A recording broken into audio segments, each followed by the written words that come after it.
छोडो भारत आंदोलनातील सक्रिय स्वातंत्र्यसेनानी व प्रसिद्ध गांधीवादी कार्यकर्ता. त्यांचा जन्म गुजरातमधील सुरतजवळील सारस या गावी झाला. वयाच्या 5व्या वर्षी साबरमती आश्रमात त्यांनी पहिल्यांदा गांधीजींचे दर्शन घेतले.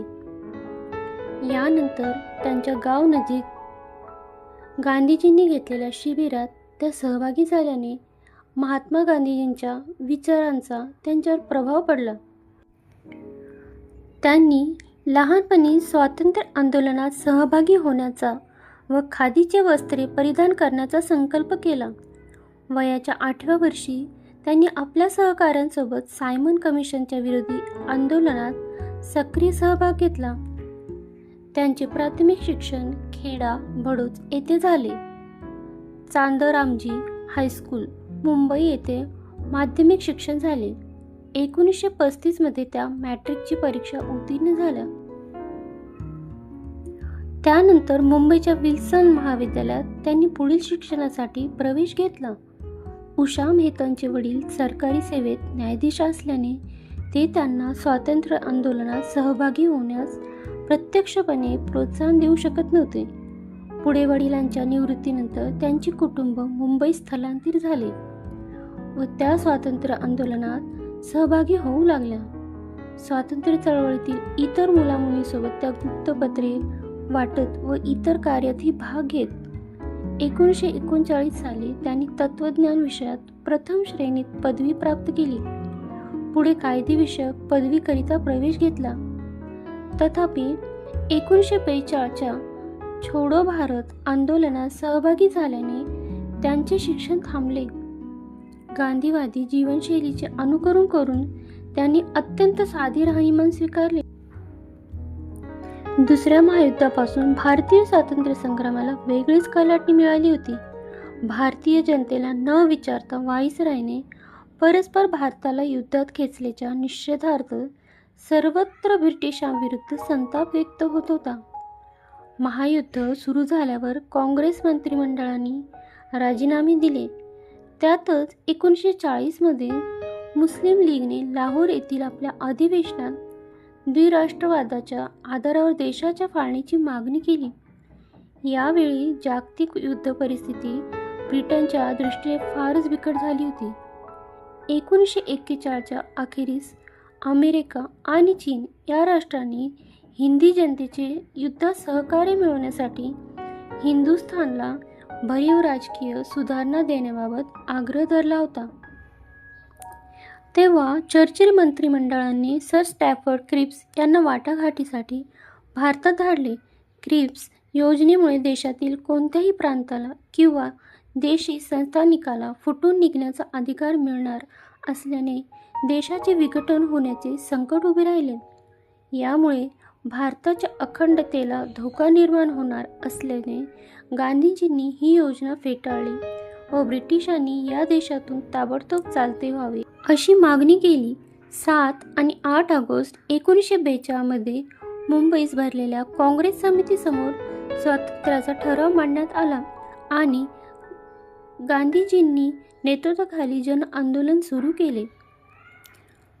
9 ऑगस्ट 1942 रोजी छोडो भारत आंदोलनाची सुरुवात झाली. महात्मा गांधी व इतर सर्व महत्त्वाच्या नेत्यांना अटक करण्यात आली. त्यावेळी मुंबईच्या गवलिया टँक मैदानावर ज्या स्वातंत्र्यसेनांनी तिरंगा फडकविला त्यात उषा मेहता आघाडीवर होत्या. 14 ऑगस्ट 1942 रोजी मुंबई येथे उषा मेहतांनी बाबूभाई खक्कर, विठ्ठलदास जवेरी व शिकागो रेडिओचे संचालक नानक मोटवानी यांच्या सहयोगाने स्वातंत्र्य भारताचे गुप्त काँग्रेस नभोवाणी केंद्र सुरू केले. यासाठी त्यांना अच्युतराव पटवर्धन, पुरुषोत्तम त्रिकमदास, सुचेता कृपालानी, राम मनोहर लोहिया यांचे सहकार्य मिळाले. या नभोवाणी केंद्रावरून त्या स्वातंत्र्य चळवळीविषयी महत्त्वाच्या बातम्या व इतर माहितीचे निवेदन करत असत. गांधीजी व इतर नेत्यांचे संदेश या केंद्रावरून प्रसारित केले जात. अत्यंत धाडसाने त्यांनी या नभोवाणी केंद्राच्या माध्यमातून स्वातंत्र्य आंदोलनात योगदान दिले. ब्रिटिश पोलिसांना या केंद्राच्या इमारतीची माहिती मिळाली आणि 12 नोव्हेंबर 1942 रोजी इमारतीला घेराव घालून उषा मेहता व त्यांच्या सहकाऱ्यांना अटक केली. पोलिसांनी 6 महिने त्यांची कसून चौकशी केली. त्या एकमेव महिला कैदी होत्या. या काळात त्यांना एकांतवासाच्या कैदेत ठेवण्यात आले. यानंतर न्यायालयाने त्यांना तुरुंगवासाची शिक्षा सुनावली व त्यांना येरवडा येथील तुरुंगात ठेवण्यात आले. पुढे मुंबई प्रांताचे तत्कालीन गृहमंत्री मोरारजी देसाई यांच्या आदेशानुसार त्यांची सुटका करण्यात आली. सुटका करण्यात आलेल्या त्या पहिल्या राजकीय कैदी होत्या. मात्र तुरुंगवासात झालेल्या प्रकृती अवस्थेचा त्रास त्यांना आयुष्यभर सोसावा लागला. स्वातंत्र्यप्राप्तीनंतर त्यांनी महात्मा गांधींच्या विचारांचा प्रसार करण्याचे कार्य सुरू ठेवले. त्यांनी महात्मा गांधींचे राजकीय व सामाजिक विचार या विषयावर मुंबई विद्यापीठातून PhD पदवी प्राप्त केली.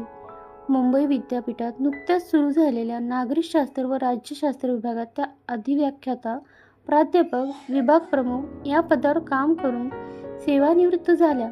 या दरम्यान आणीबाणीनंतर राजकारणात येण्याची संधी त्यांना मिळाली होती, परंतु त्यांनी शिक्षण क्षेत्रातच राहणे पसंत केले.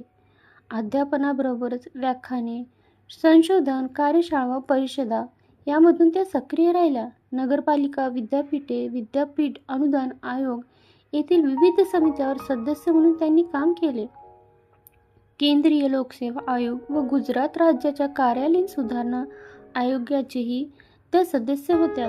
Women and men voters, the experiment, Gandhiji constitution to the inspection of women, Mahatma Gandhi and womanism हे त्यांचे उल्लेखनीय ग्रंथ. गांधी स्मारक निधी समिती वर अध्यक्ष गांधीजींचे वास्तव्य राहिलेल्या मुंबईतील मनी भवन या वास्तूत गांधी जीवन दर्शन संग्रहालयाची उभारणी, नवी दिल्ली येथील गांधी पीस फाउंडेशनच्या सदस्य आदी जबाबदारी त्यांनी सांभाळली. श्रीमती नाथीबाई दामोदर ठाकरसी महिला विद्यापीठ, मुंबई, मुंबई विद्यापीठ आणि गुजरात विद्यापीठ, अहमदाबाद या विद्यापीठांनी त्यांना सन्माननीय D.Litt पदवीने गौरविले. भारत सरकारने पद्मविभूषण पुरस्कार देऊन त्यांच्या कार्याचा सन्मान केला. 1998 मध्ये मुंबई येथे त्यांचे निधन झाले.